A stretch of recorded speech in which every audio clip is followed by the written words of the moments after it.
जवान होखेदा खाली तोहरे के दिल तनी जवान होखेदा खाली तोहरे के दिल तनी जवान होखेदा।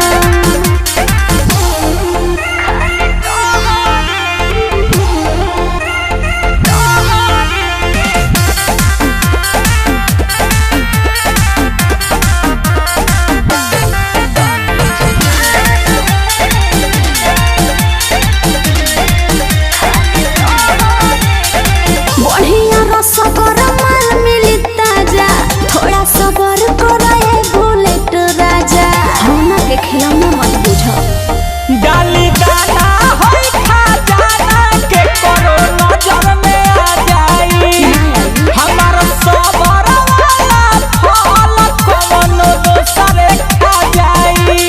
अब मेरे मन योगेश सोनू पहिला उठान होखेदा खाली तोहरे के दिल तनी जवान होखेदा खाली तोहरे के दिल तनी जवान होखेदा। अरे सबर करा, सबर के फल मीठा होला।